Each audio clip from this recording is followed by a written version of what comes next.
ይኸውልሽ ጽግሻ እስከዛሬ ችኛዋን ቀን ስጠብቃት ነበረ። እኔና አንቺ ብዙ ነገር አሳልፈናል። ብዙ ውጣ ውረድን አብረን አሳልፈናል።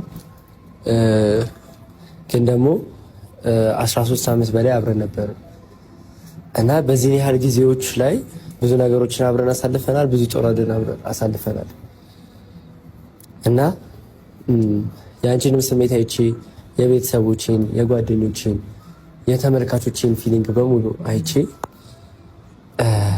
ከዚህ በኋላ ፍቅረኛ እንድትሆን ይፈልጋሉ እና ለአንቺ ያለኝን ፍቅር ለአንቺ ያለኝን መውደድ ከዚህ በላይ እንዴት ላሳይሽ እችላለሁ ብዬ አላስብም እና ይኸው ጓደኞቼ ሁሉም ባሉበት ሁሉም ነገር ማብቂያው ይሆናል ብዬ አስባለሁ።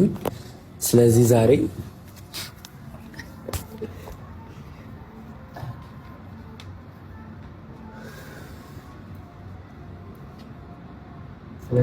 ጽጌ